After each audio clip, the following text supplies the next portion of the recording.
Bonjour les élèves, bienvenue en troisième préparatoire. Nous allons commencer notre nouvelle leçon, le mouvement dans un seul sens. Il faut d'abord parler de la définition du mouvement. Que veut-on dire par mouvement? Le mouvement, c'est la variation ou bien le changement de la position d'un corps avec l'écoulement ou bien le passage du temps par rapport à un autre corps. Le mot variation de la position, c'est-à-dire le changement de la place. Bien sûr, moi, si je suis là et je vais aller jusqu'à la fin de la salle, je vais changer ma place. Pour aller, ça va me prendre par exemple 2 ou 3 secondes. Donc, il y a changement de position avec l'écoulement du temps ou bien avec le passage du temps, toujours par rapport à un point de référence ou bien par rapport à la position d'un autre corps ou bien par rapport à un point fixe. Le mouvement rectiligne, c'est le genre le plus simple du mouvement. Le mouvement rectiligne, c'est le mouvement en ligne droite dans un seul sens. Donc, quand je parle de mouvement rectiligne, l'exemple le plus fameux, c'est le mouvement du train, par exemple, sur les rails. Le train va se déplacer en ligne droite et dans une seule direction. Donc, c'est un mouvement rectiligne. Il y en a d'autres formes, bien sûr, de trajectoire. Il y a le mouvement dans une trajectoire rectiligne, qu'on vient de dire mouvement rectiligne, ou bien le mouvement dans une trajectoire parabolique. Il y a aussi une trajectoire circulaire, il y a une trajectoire elliptique. Vous avez appris l'année dernière aussi le mouvement de la pendule, qui est un mouvement vibratoire. Le corps se déplace de part et d'autre de sa position d'équilibre. Donc, il y a plusieurs formes du mouvement. On s'intéresse à l'exemple du mouvement rectiligne et du mouvement parabolique et on vous dit que le mouvement peut être rectiligne, parabolique ou bien les deux ensemble. Et maintenant, pour décrire un mouvement, quels sont les deux facteurs qui décrivent le mouvement? Pour décrire le mouvement, je parle de la distance et le temps. Je vais parler de la distance effectuée ou bien parcourue par le corps mobile et du temps nécessaire pour effectuer cette distance. Donc, si moi, je vais prendre ma voiture et je veux décrire le mouvement que je vais faire, je vais dire, par exemple, j'ai parcouru une distance de 100 km pendant, par exemple, 1 heure. Donc, pour décrire le mouvement, on parle de la distance et le temps. Bien sûr, l'unité de mesure de la distance, c'est le mètre ou bien le kilomètre et l'unité de mesure du temps, c'est seconde, minute ou bien heure.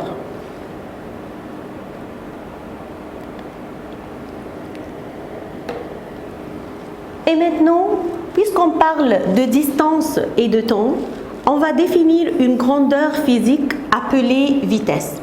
Le mot grandeur physique, c'est-à-dire c'est quelque chose qu'on mesure et qui a une unité de mesure. Qu'est-ce que ça veut dire vitesse? La vitesse, c'est la distance effectuée par le corps mobile durant une unité de temps. Et il faut faire très attention au mot unité de temps. Le mot unité de temps, c'est-à-dire 1 seconde, 1 minute ou bien 1 heure. Donc, si je parle que je vais effectuer une distance de 100 km pendant 1 heure, donc la vitesse sera 100 km par heure. Qu'est-ce que j'ai fait? J'ai divisé la distance que j'ai effectuée par le temps nécessaire pour effectuer la distance. Il y en a des problèmes à résoudre et il faut faire très attention aux unités de mesure. Si la distance est évaluée en kilomètres et le temps est évalué en heures, donc la vitesse sera kilomètre par heure. Si la distance est en mètres et le temps est en secondes, donc l'unité de mesure de la vitesse sera le mètre par seconde. Donc attention, je ne peux pas utiliser le kilomètre, heure et puis le mètre par seconde. je dois faire très attention à utiliser les mêmes unités de mesure. Et maintenant, ça, c'est le triangle magique pour manipuler la formule de la vitesse. Vous savez très bien que quand je veux calculer la vitesse, je vais alors cacher vitesse. Donc, si je cache la vitesse, vitesse égale distance divisée par temps. Bon, si je veux calculer la distance, je vais cacher la distance. Donc, distance sera vitesse fois temps. Si je vais calculer le temps, je cache le temps. Donc, temps égale distance divisée par vitesse. Donc, en utilisant ce triangle-là, je peux trouver la vitesse en fonction de la distance et du temps. Je peux trouver la distance si je sais la vitesse et le temps. Et maintenant, on vient de dire que l'unité de mesure de la vitesse peut être le kilomètre par heure ou bien le mètre par seconde. Parfois, on me donne la vitesse en kilomètres par heure et on me demande de convertir cette unité de mesure en mètres par seconde. Pour savoir cela, il faut d'abord se rappeler que 1 kilomètre est égal à 1000 mètres et que 1 heure est égale à 60 minutes et chaque minute est égale à 60 secondes, donc 1 heure est égale à 3600 secondes. Donc ici, si j'ai le kilomètre par heure et je vais transformer cette unité de mesure en mètres par seconde, 1 kilomètre égale à 1000 mètres, donc je vais faire fois 1000. Par, puisque j'ai dit par heure, le par, c'est-à-dire je divise. Pour convertir l'heure en secondes, je vais faire 60 fois 60. Pourquoi? Parce que 1 heure est égale à 60 minutes et 1 minute est égale à 60 secondes. Donc je vais faire fois 1000 sur 60 fois 60. Le contraire maintenant, si je vais changer le mètre par seconde en kilomètre par heure, donc tout simplement, je vais faire, au lieu de faire fois 1000 sur 60 fois 60, je vais faire diviser par 1000.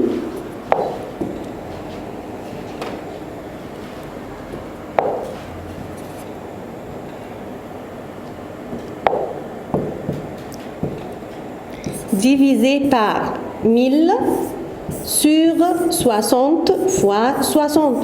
Pourquoi? Parce que je vais changer le mètre par seconde en kilomètre par heure. Quand je vais faire diviser par 1000 sur 60 fois 60, c'est-à-dire je peux faire fois et je vais inverser la fraction. Je vais faire fois 60 sur 1000. Je vais vous donner une autre façon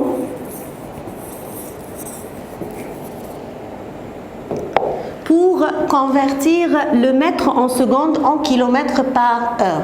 Si j'ai 60 fois 60 sur 1000, c'est-à-dire je vais faire fois 3600 sur 1000. Je peux simplifier, je vais enlever les deux zéros, donc ça fait 36 sur 10 qui est 3,6. Donc si j'ai la vitesse en mètres par seconde et je veux la changer en kilomètres par heure, je vais tout simplement faire fois 3,6. Donc par suite le contraire, si j'ai kilomètres par heure et je vais changer en mètres par seconde, je peux faire diviser par 3,6.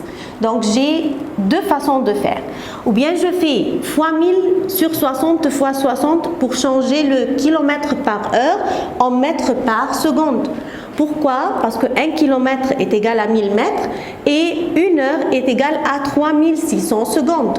Kilomètre par heure en mètres par seconde, donc fois 1000 sur 60 fois 60. Le contraire, mètres par seconde en kilomètres par heure, ça fait fois 60 divisé par 1000. Si je vais calculer cette valeur-là, je vais la trouver égale à 3,6. Donc, mètres par seconde, pour changer l'unité de mesure en kilomètres par heure, si par exemple je vous dis la vitesse est 20 mètres par seconde, ça vaut combien de kilomètres par heure? Vous allez faire 20 fois 3,6. Donc, par suite, le contraire. Le kilomètre par heure en mètres par seconde, je peux faire diviser par 3,6. Pour ne pas se tromper, vous savez que le kilomètre par heure est la grande unité et que le mètre par seconde est la petite unité. Donc, quand je vais utiliser la valeur du 3,6, pour aller du plus grand au plus petit, je vais faire diviser par 3,6. Pour aller du plus petit au plus grand, je vais faire fois 3,6.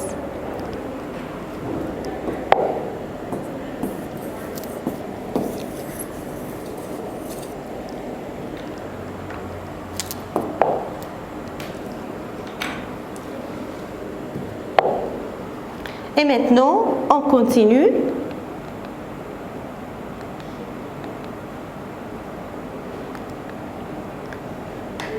On va parler maintenant de la vitesse uniforme. Qu'est-ce que ça veut dire une vitesse uniforme? Une vitesse uniforme, c'est-à-dire une vitesse constante. Regardez ici l'exemple de cette voiture-là. La voiture effectue 10 mètres en 1 seconde. Et puis 10 mètres en 1 seconde. Et puis une troisième fois 10 mètres en 1 seconde. On a dit que pour calculer la vitesse, on fait distance divisée par temps. Donc, si je vais faire 10 divisé par 1, donc la vitesse ici, c'est 10 mètres par seconde. La même chose ici, 10 mètres par seconde et ici aussi 10 mètres par seconde.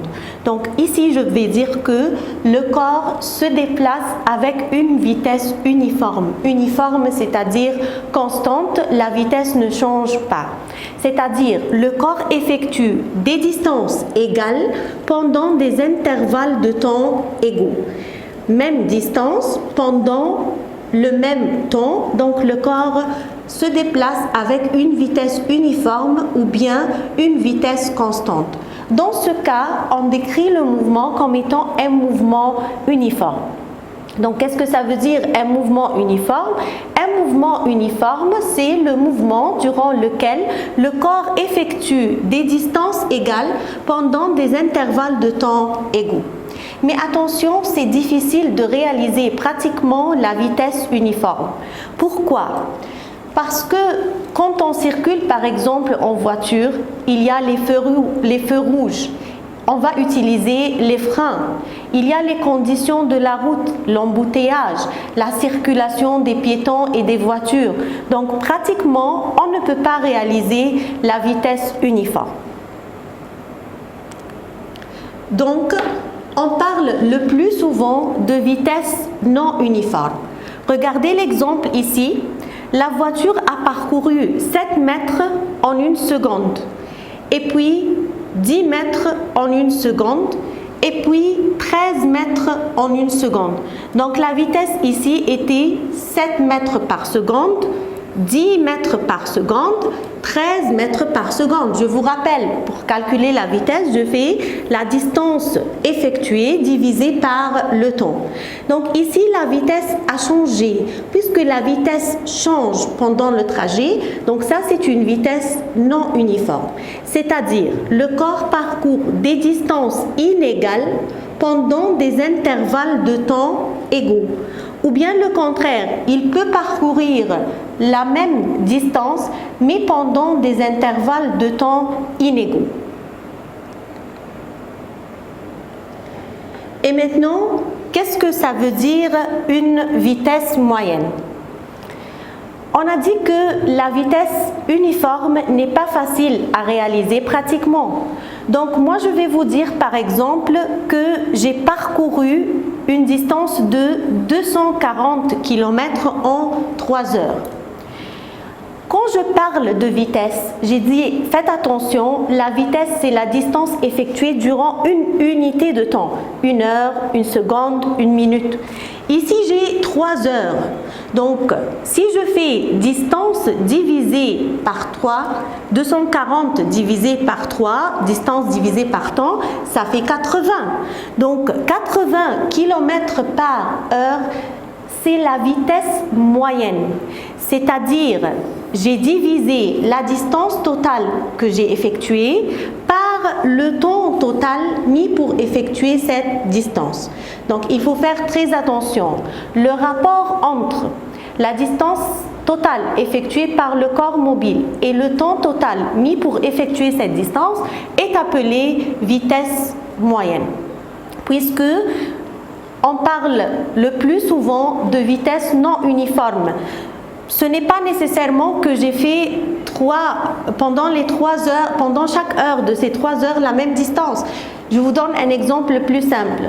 Si j'ai fait 50 km en 1 heure, 50 km en 2 heures, est-ce que durant la première heure, je dois avoir effectué 25 km ainsi que la seconde? Non, peut-être que j'ai fait pendant la première heure 30 km et pendant la deuxième heure 20 km. Donc, quand je parle de temps et que ce n'est pas unité de temps, ce n'est pas 1 heure, ce n'est pas 1 seconde, donc je parle de vitesse moyenne. Je vais diviser la distance totale que j'ai effectuée par le temps total. Voilà la formule de la vitesse moyenne. Distance totale parcourue divisée par le temps total. C'est la distance totale effectuée par le corps mobile divisée par le temps total mis pour parcourir cette distance. Attention, lorsque le corps se déplace avec une vitesse uniforme, la valeur de la vitesse moyenne est égale à sa vitesse à n'importe quel moment pendant le trajet. Donc la vitesse moyenne est égale à la vitesse uniforme. Vous vous rappelez l'exemple de la voiture que j'ai donné? J'ai dit 10 mètres en 1 seconde, encore 10 mètres en 1 seconde, encore une fois 10 mètres en 1 seconde. Si je vais calculer moi la vitesse moyenne, je vais faire la distance totale. 10 plus 10 plus 10, ça fait 30, divisé par le temps total, 1 plus 1 plus 1, ça fait 3. 30 divisé par 3 est égal à 10. Donc la vitesse moyenne est égale à la vitesse uniforme. Mais si le corps se déplace avec une vitesse non uniforme, la vitesse moyenne n'égale pas à la vitesse non uniforme. Salut mes chers élèves, on continue notre leçon, le mouvement dans un seul sens. On a parlé de la vitesse uniforme, la vitesse non uniforme, la vitesse moyenne et maintenant on parle de vitesse relative. Qu'est-ce que ça veut dire une vitesse relative? La vitesse relative, c'est la vitesse du corps mobile par rapport à un surveillant. Un surveillant, c'est-à-dire un observateur, c'est une personne qui observe ou bien qui surveille le mouvement. Le surveillant peut être mobile ou bien immobile. Si le surveillant est immobile, c'est-à-dire le surveillant ne se déplace pas, il est au repos, dans ce cas, la vitesse relative sera égale à la vitesse réelle. Si le surveillant se déplace, il y a deux possibilités. S'il se déplace dans le même sens, donc la vitesse relative sera inférieure à la vitesse réelle. Pourquoi? Parce que dans ce cas, je calcule la vitesse relative par cette relation. Vitesse relative égale vitesse réelle moins vitesse du surveillant.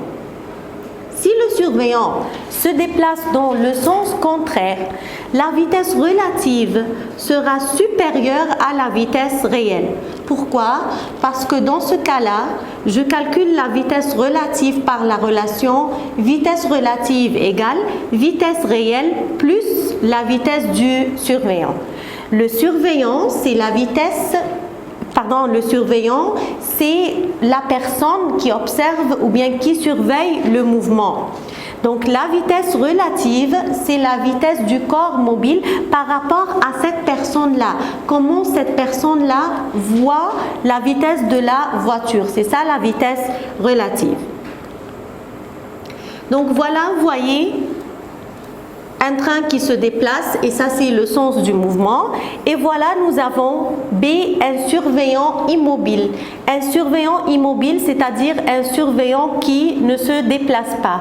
Donc dans ce cas-là, si la vitesse du train était par exemple 100 km par heure, la vitesse relative, la vitesse du train par rapport à ce surveillant sera toujours 100 km par heure. Prenons un autre exemple. Si par exemple, j'ai deux trains qui se déplacent, le surveillant est présent là, dans le numéro 2, il se déplace avec une vitesse de 50 km par heure. Et voilà maintenant le premier train qui se déplace avec une vitesse de 70 km par heure. Puisque les deux se déplacent dans le même sens, comment je vais calculer la vitesse relative? Je vais faire la vitesse réelle, c'est-à-dire la vitesse actuelle du train, moins la vitesse du surveillant. Ça fait 70 moins 50, ça fait 20 km par heure. Donc dans ce cas-là, la vitesse relative que j'ai calculée est inférieure à la vitesse réelle. Un troisième exemple, voilà, j'ai le train qui se déplace avec une vitesse de 70 km par heure et l'autre train en rouge qui se déplace avec 50 km par heure. Et le surveillant est présent dans ce train-là. Comment je calcule alors la vitesse relative? La vitesse relative égale la vitesse réelle qui est 70 plus la vitesse du surveillant. Donc si je fais 70 plus 50, ça fait 120 km par heure. Donc dans ce cas-là, la vitesse relative est supérieure à la vitesse réelle.